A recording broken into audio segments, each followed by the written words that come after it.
Hello students, welcome to today's topic, that is adjustment in close accounts, in which you will see rectification entry or one adjustment entry numerical equation part 1. So let's start the video.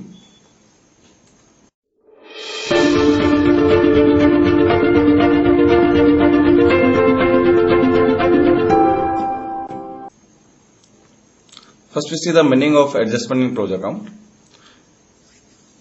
It means after making of final accounts of partnership firms, if any error or omission has occurred in the books, in such cases, instead of altering the old accounts and the balance sheet, an adjustment entry for such errors or commission is made at the beginning of the next year.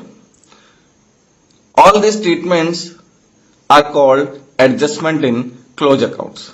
It means आपकी partnership firm की final accounts prepare हो चुके हैं, balance sheet बन चुकी है, profit partners पर distribute हो चुका है. उसके बाद में कुछ एरर्स या कुछ मिस्टेक्स हैं जो आपको पता चले हैं. अब चूंकि बुक्स तो क्लोज हो चुकी है, 31 मार्च हो चुका था, उसके आगे आपको पता पड़ा ये. तो अब आप क्या करेंगे?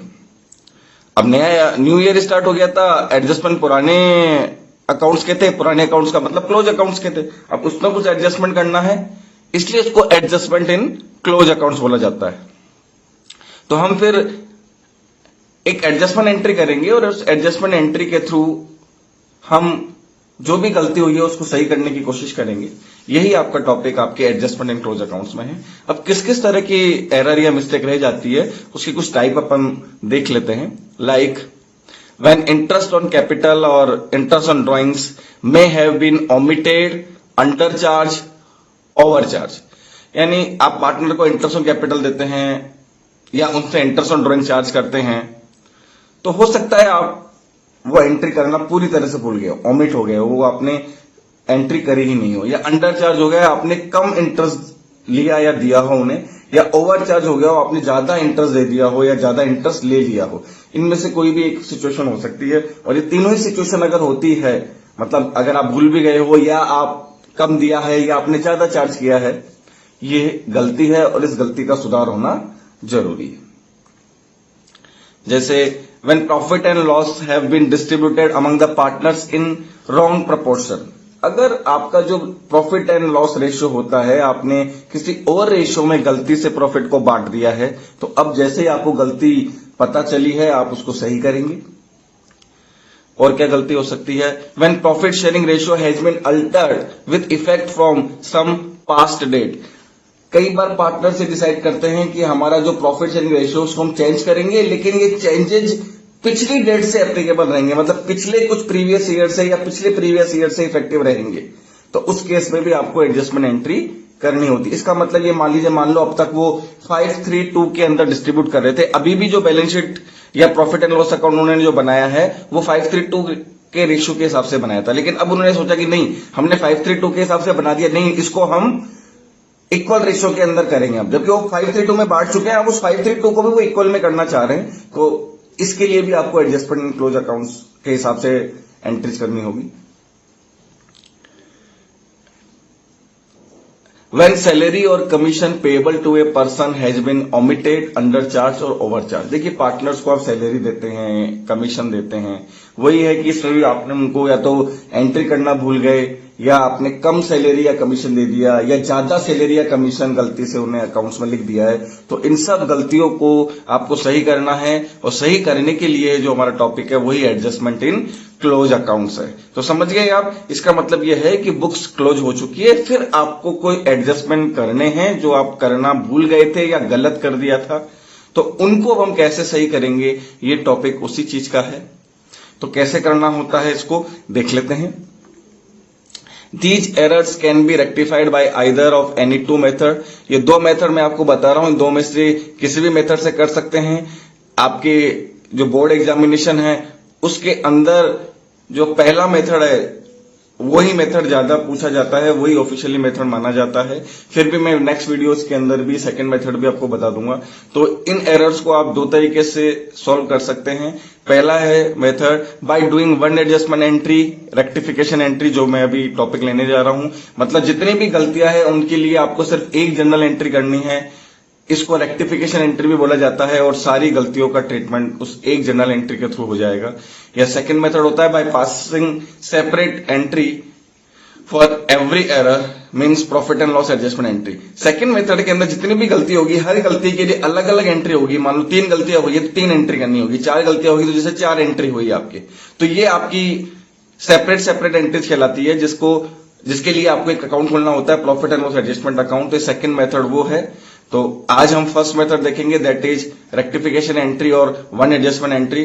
तो इसको समझने के लिए मैं सीधे एग्जांपल से ही एक समझाने की कोशिश कर रहा हूं। आप उस एग्जांपल को किस तरह से सॉल्व किया जा रहा है ध्यान से देखिएगा, बहुत आसान टॉपिक है, अच्छे से समझ में आ जाएगा। इस चीज को करने के लिए आपकी 2 चीजें क्लियर होना बहुत जरूरी है। आपका profit and loss appropriation account आपको करना आना चाहिए, और आपको पार्टनर्स कैपिटल अकाउंट बनाना आना चाहिए। अगर ये 2 अकाउंट आपको आते हैं तो आपके इस एडजस्टमेंट एंड क्लोज अकाउंट्स में कहीं दिक्कत नहीं है। पर अगर आपके ये 2 अकाउंट क्लियर नहीं है, profit and loss appropriation account भी क्लियर नहीं है और कैपिटल अकाउंट भी क्लियर नहीं है, तो पहले आप उनको अच्छे से क्लियर करें, क्योंकि उन्हीं दोनों चीजों का यहां पे यूज होता है। तो let's see the example. Example is Neil, Nitin and Mukesh are partners in the ratio of 5:3:2. For the year ended 31st March 20, they distributed the profit of rupees 4 lakhs. After closing the accounts, they came to know the following error. देखिए, नील, नितिन और Mukesh partner है 5:3:2 में।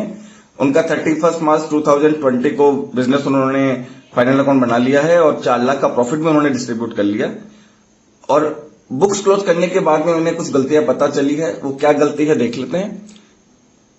वो गलती है, interest on capital and interest on drawings were omitted to be recorded and following words the amount. देखिए, नील, नितिन, मुकेश को interest on capital और इंटरेस्ट ऑन ड्रॉइंग का जो अमाउंट था वो लिखा ही नहीं आपने। ये दोनों एंट्री हुई नहीं, ना इंटरेस्ट ऑन कैपिटल की एंट्री करी है, ना इंटरेस्ट ऑन ड्रॉइंग्स की एंट्री करी है। और आपके क्वेश्चंस में दोनों का अमाउंट भी बताया हुआ है कि इंटरेस्ट ऑन कैपिटल का अमाउंट नील का 10,000 रुपए है, नितिन का 8,000 रुपए है और मुकेश का 6,000 रुपए। आपको अमाउंट खुद ही कैलकुलेट करके दिया हुआ है, हो सकता है आपको कैलकुलेट करना पड़े।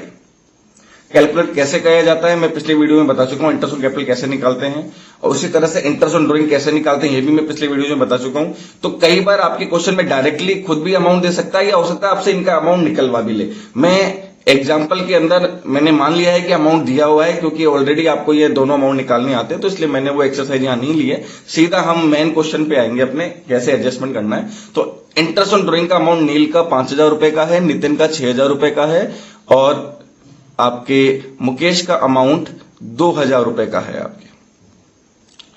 ठीक है, इसमें मैं एक चीज बोलना चाहूंगा, ये मेरे हिसाब से थोड़ा टाइपिंग एरर है। नील का अमाउंट 7,000 रुपए लेना है आपको, क्योंकि शायद सॉल्यूशन में 7,000 रुपए आएगा, ये शायद एरर रह गई है, तो ये आप ध्यान दीजिएगा इसमें। तो ये इंटरेस्ट ऑन कैपिटल और इंटरेस्ट ऑन ड्रॉइंग के अमाउंट दिए हुए हैं। एंड क्वेश्चन है, पास द रेक्टिफिकेशन एंट्री और one adjustment entry for the above transactions. अब इन चीजों के लिए आपको सही करने के लिए वन एडजस्टमेंट एंट्री करनी है। अब कैसे करेंगे आप एक बार थोड़ा सा ध्यान दे लीजिएगा। आप देखिए, ये बहुत इंपॉर्टेंट चीज है, इसको कैसे करेंगे आप लोग, तो देख लेते हैं सॉल्यूशन। देखिए, इसके लिए सबसे पहले एनालिटिकल टेबल आपको एक बनानी होती है। कैसे बनेगी एनालिटिकल टेबल, देखिए ये वर्किंग नोट होता है, देखिए कैसे बनेगी, आप इसको अच्छे से ध्यान से देखिएगा। सबसे पहले आप पार्टिकुलर्स लिखेंगे, उसके बाद में तीनों पार्टनर का नाम, नील, नितिन और मुकेश, और ये तीनों किस में पार्टनर होता है, फर्म में होता है। फर्म का मतलब यहाँ पे P&L एप्रोप्रिएशन अकाउंट है। तो तीनों पार्टनर का नाम लिख दिए, थोड़ा गैप देख के लिखना आपको, नील, नितिन और मुकेश, और उसके बाद में लास्ट कॉलम आपको फर्म या प्रॉफिट एंड लॉस एप्रोप्रिएशन का बनाना है। लिख लिया आपने, इस तरह से समझ लिया। अब इसके बाद में क्या करना है आपको इनको सबके बीच में एक एक लाइन खींच देनी है। ध्यान रखना है, प्रॉपर मार्जिन रखना है अमाउंट के लिए। पर्टिकुलर के बाद में एक लाइन, फिर नील, नितिन, मुकेश, सबके बीच में आपने बाइफिकेट कर दिया, लाइन खींच दिया आपने वर्टिकल फॉर्मेट में। ठीक है, अब जो आपने नील, नितिन, मुकेश और फर्म है, इनके भी हम दो दो टुकड़े करेंगे। यहाँ पे नील, नितिन, मुकेश का मतलब है हम यहाँ पे इन तीनों को कैपिटल अकाउंट बनाएंगे शॉर्ट में, और फर्म का मतलब है यहाँ पे हम जो P&L एप्रोप्रिएशन बनाएंगे। अब देखिए कोई भी अकाउंट आप बनाते हैं तो उसमें दो पार्ट होते हैं, डेबिट एंड क्रेडिट। तो हम यहाँ पे जो भी नाम दिए हुए हैं इनके दो दो पार्ट कर लेंगे। नील का जैसे डेबिट क्रेडिट, नितिन का डेबिट क्रेडिट, मुकेश का डेबिट क्रेडिट एंड फर्म का डेबिट क्रेडिट। ठीक है, क्लियर है। और इसके बाद में डेबिट क्रेडिट को भी हम डिवाइड कर देंगे लाइन से, तो ये इस तरह से लाइन खींच देंगे। आई होप आपको पैटर्न समझ में आ गया। सबसे पहले मैंने नील, नितिन और मुकेश का नाम लिखा, फर्म का नाम लिखा, ये थोड़ा सा स्पेस देना है आपको। फिर इनके भी मैंने बाइफिकेट किया है, इनके भी डीआर और सीआर की कॉलम बना लिए हैं, क्योंकि जब आप अकाउंट बनाते हैं तो हर अकाउंट में डीआर और सीआर का कॉलम होता है। अब आप यहाँ पे हॉरिजॉन्टल लाइन पुट कर दीजिए, तो ये इस तरह से हो जाए, तो ये आपका एनालिटिकल टेबल का फॉर्मेट हो जाएगा। मैं एक बार वापस आपको समझा देता हूं ताकि आपकी कहीं डाउट नहीं हो। सबसे पहले आप देखिए इस तरह से नाम लिखेंगे। आप नाम लिखने के बाद में आप वर्टिकल लाइन ड्रॉ कर देंगे। वर्टिकल लाइन ड्रॉ करने के बाद में आप हर जो पार्टनर हैं और फर्म है इनके दो दो पार्ट करेंगे डीआर और सीआर के नाम से। फिर इन डीआर और सीआर को भी बाइफिकेट कर देंगे वर्टिकल लाइन से। फिर आप यहाँ पे हॉरिजॉन्टल लाइन पुट कर देंगे आप। तो ये आपका फॉर्मेट हो गया। अब जो भी गलती है वो आपको दूर करते हुए चलना है। कैसे दूर करना है? बहुत साधारण नियम है, बहुत सामान्य नियम है। देखिए यहाँ पे कैपिटल अकाउंट भी आ गया है, P&L एप्रोप्रिएशन भी आ गया। जो भी गलती है आपको ये देखना है कि वो कैपिटल अकाउंट की किस तरफ जाती है और P&L एप्रोप्रिएशन की किस तरफ जाती है। जैसे पहली गलती हमारी है कि हमने इंटरेस्ट ऑन कैपिटल नहीं दिया उन्हें, तो लिख दीजिए आप इंटरेस्ट ऑन कैपिटल। मैंने शॉर्ट में लिखा है IOC। देखिए पहला जो इंटरेस्ट ऑन कैपिटल है वो नील का 10,000 रुपए था, नितिन का 8,000 रुपए है और मुकेश का 6,000 रुपए। तो आपको पता है कि ये पार्टनर्स कैपिटल अकाउंट के क्रेडिट साइड जाता है, तो देखिए मैंने इनके क्रेडिट साइड लिख दिया है। अब फर्म के किस तरफ जाता है? फर्म में रिवर्स चलता है, फर्म में डेबिट की तरफ जाएगा। तो 10 + 8 + 6 ये आपका 24,000 फर्म के डेबिट की तरफ हो गया। आई होप आपको समझ में आ गया होगा। IOC से पार्टनर क्रेडिट होते हैं, फर्म डेबिट होती है। उसके बाद में इंटरेस्ट ऑन ड्राइंग का कर लीजिए आप ट्रीटमेंट। इंटरेस्ट ऑन ड्राइंग से पार्टनर डेबिट होते हैं, फर्म यानी P&L एप्रोप्रिएशन के क्रेडिट की तरफ जाता है। देखिए मैंने पहले ही बोल दिया था ये नील का जो अमाउंट है वो 7,000 रुपए है, और टाइपिंग मिस्टेक में वो 5,000 ही है, उसको 7,000 लेना है आपको, 5,000 नहीं है। तो आप कंफ्यूज ना हो कि वहां 5 है, मैंने 7 क्यों लिखा है, वो 7 ही है। ठीक है, वो वहां पे 5 रह गया था, वो मैंने पहले ही बोल दिया था क्वेश्चन में। तो ये 7,000 नील का आएगा डेबिट, नितिन का आएगा 6,000 डेबिट एंड मुकेश का आएगा 2,000 डेबिट। तो ये टोटल हो जाएगा आपके, अगर आप इसको समअप करते हैं तो ये 15,000 आपके हो जाएगा। तो आई होप आपको समझ में आ गया होगा कैसे करना है। देखिए बहुत आसान है, जो चीज जैसे कर रहे थे वैसे ही करनी है, बस थोड़ा सा हमने शॉर्ट फॉर्मेट ले लिया है। पार्टनर्स कैपिटल अकाउंट को बहुत शॉर्ट में, श्रिंक में ले लिया है, कंप्रेस कर दिया। ये मान लीजिए हमने पार्टनर्स कैपिटल अकाउंट को, पर उसी साइड लिखा है जिस साइड लिखा जाता है IOC से क्रेडिट होते हैं, क्रेडिट किया है, IOD से डेबिट होते हैं, डेबिट किया है, और फर्म भी जिस तरह से डेबिट या क्रेडिट होती है वही करा है। अब 2 गलतियां थी, हमने दोनों गलतियां दूर कर दी है। अब दोनों गलतियां दूर करने के बाद में हम क्या करेंगे, हम फर्म लास्ट वाले कॉलम के तरफ आएंगे, फर्म और P&L वाला जो कॉलम है। देखिए यहाँ फर्म के अब डेबिट साइड आ रहा है 24,000 और क्रेडिट साइड आ रहा है 15,000। देखिए आपको पता है ये दोनों ही चीजें P&L एप्रोप्रिएशन में जाती है। P&L में IOC डेबिट की तरफ आ रहा है और IOD क्रेडिट की तरफ। तो यहाँ पे हम फर्म का अब इन एडजस्टमेंट से क्या प्रॉफिट और लॉस पे इंपैक्ट पड़ रहा है वो देखेंगे। तो फर्म की डेबिट साइड 24,000 है और क्रेडिट साइड 15,000 है। फर्म की डेबिट साइड का मतलब खर्चा होता है और फर्म की क्रेडिट साइड का मतलब इनकम होती है। तो यहाँ पे इन एडजस्टमेंट से अभी खर्चे पे इंपैक्ट ज्यादा पड़ा है, खर्चा ज्यादा हुआ है, इनकम कम आई है। तो कितना फर्क पड़ा है? देखिए 24,000 में से 15,000 गए तो ये आपका 9,000 रुपए हो गया। तो आपको सारी गलतियां दूर करने के बाद में फर्म की बैलेंसिंग करनी है।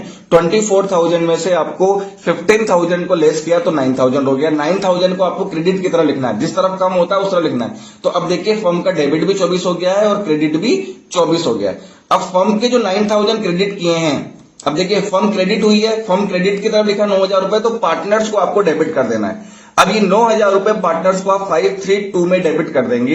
ये लॉस कहलाएगा, डिस्ट्रीब्यूशन ऑफ लॉस, जो आप 532 में बांटेंगे। तो 9,000 को आप 532 में बांटते हैं तो नील को डेबिट करेंगे 4,500, नितिन को डेबिट करेंगे 2,700 और मुकेश को डेबिट करेंगे आप 1,800। ध्यान दीजिए क्योंकि नुकसान पे पार्टनर डेबिट होते हैं, देखिए फर्म का डेबिट साइड ज्यादा है, यानी 9,000 रुपए से फर्म की डेबिट ज्यादा आ रही है। 9,000 रुपए फर्म डेबिट ज्यादा है तो यानी कि खर्चा ज्यादा हो गया, नुकसान ज्यादा हो गया। नुकसान से पार्टनर हमेशा डेबिट होते हैं, तो हमने पार्टनर को डेबिट कर दिया। टेबल के हिसाब से आप रूल समझना चाहे तो देखिए रिवर्स इंपैक्ट होता है। फर्म अगर डेबिट हो रही है तो पार्टनर्स क्रेडिट हो रहे होंगे, फर्म अगर क्रेडिट हो रही है तो पार्टनर डेबिट हो रहे होंगे, फर्म डेबिट हो रही है तो पार्टनर क्रेडिट हो रहे होंगे। अब यहाँ पे लास्ट में फर्म क्या हुई है, क्रेडिट हो रही है। देखिए 9,000 क्रेडिट की तरफ लिखा है, तो पार्टनर को आपको ऑटोमेटिकली डेबिट कर देना है। अगर यहां फर्म का क्रेडिट साइड ज्यादा होता तो हम बैलेंसिंग फिगर डेबिट की तरह लिखते, फिर आप पार्टनर को क्रेडिट कर देते। ध्यान दीजिए लास्ट सारी गलतियां दूर करने के बाद में आपको P&L की ही आपको बैलेंसिंग करनी होती है। अब आपने ये सारा चीज डिस्ट्रीब्यूट कर दिया पार्टनर्स में, अब आप टोटल कर लीजिए। देखिए टोटल करते हैं अब आप, तो देखिए नील का जो डेबिट है वो 7,000 and 4,500, 11,500, इसका क्रेडिट का टोटल आ गया 10,000। ऐसे ही नितिन का 6,000 प्लस 2,700, 8,700, क्रेडिट टोटल आ रहा है आपके 8,000। मुकेश का आ रहा है 2,000 प्लस 1,800, 3,800 और क्रेडिट आ रहा है 6,000। फर्म की तो 24,000 एंड 24,000 हमने बैलेंसिंग पहले ही कर दी है। अब आपके पास में बैलेंसिंग करनी है हमें नील, नितिन और मुकेश की, जैसे हम कैपिटल अकाउंट में करते हैं। तो बैलेंसिंग करते हैं। देखिए नील का डेबिट का टोटल है 11,500 और क्रेडिट का टोटल है 10,000। तो 11,500 में से आप 10,000 लेस करेंगे। वैसे ही नितिन के 8,700 में से आप 8,000 लेस करेंगे और मुकेश की क्रेडिट साइड ज्यादा है तो 6,000 में से आप 3,800 रुपए लेस करेंगे। तो इनका जो फाइनल अमाउंट आएगा वो आप देखिए 11,500 में से 10,000 गए तो नील के 1,500 रुपए बचे हैं। 1,500 का डिफरेंस है जो बैलेंस आया, लेकिन ये कौन सा बैलेंस माना जाएगा, डेबिट साइड ज्यादा है तो मैंने नीचे डीआर लिख दिया।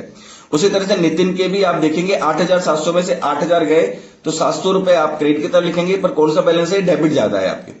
6,000 में से 3,800 गए तो कितने बचे, 2,200। कौन सा बैलेंस है ये, क्रेडिट साइड ज्यादा है। देखिए जो बैलेंस ज्यादा होता है वही बैलेंसिंग कहलाता है। जिस साइड ज्यादा होती है उस ज्यादा वाली साइड में से कम वाली साइड को लेस कर देते हैं, जो अमाउंट बचता है वो ज्यादा वाली साइड वाला माना जाता है। तो जिसका डेबिट ज्यादा था उसके आगे डेबिट लिख दिया, जिसका क्रेडिट ज्यादा था उसके आगे क्रेडिट लिख दिया। तो इसका मतलब ये हुआ कि नील को डेबिट करना है 1,500 से, नितिन को डेबिट करना है 700 से और मुकेश को क्रेडिट करना है 2,200 से। आप टोटल देख लीजिए 1,500 और 700, 2,200। वन एडजस्टमेंट एंट्री में लास्ट में जब आप सारी गलतियां दूर करके इस तरह से फाइनल रिजल्ट पे जब आप पहुंचेंगे तो आपका टोटल डेबिट और टोटल क्रेडिट हमेशा बराबर आएगा। जो हमारे बराबर आ रहा है 1,500 और 700 डेबिट है, टोटल 2,200 डेबिट है और 2,200 ही क्रेडिट है। आई होप आपको अच्छे से समझ में आ गया होगा कैसे करना होता है। इस तरह से ही आपको वन एडजस्टमेंट एंट्री करनी है। फिर इसके बाद में आते हैं हम जनरल एंट्री पे। देखिए एक्चुअली आपका आंसर ये जनरल एंट्री है। वो जो कुछ हमने किया है वो अभी वर्किंग नोट था।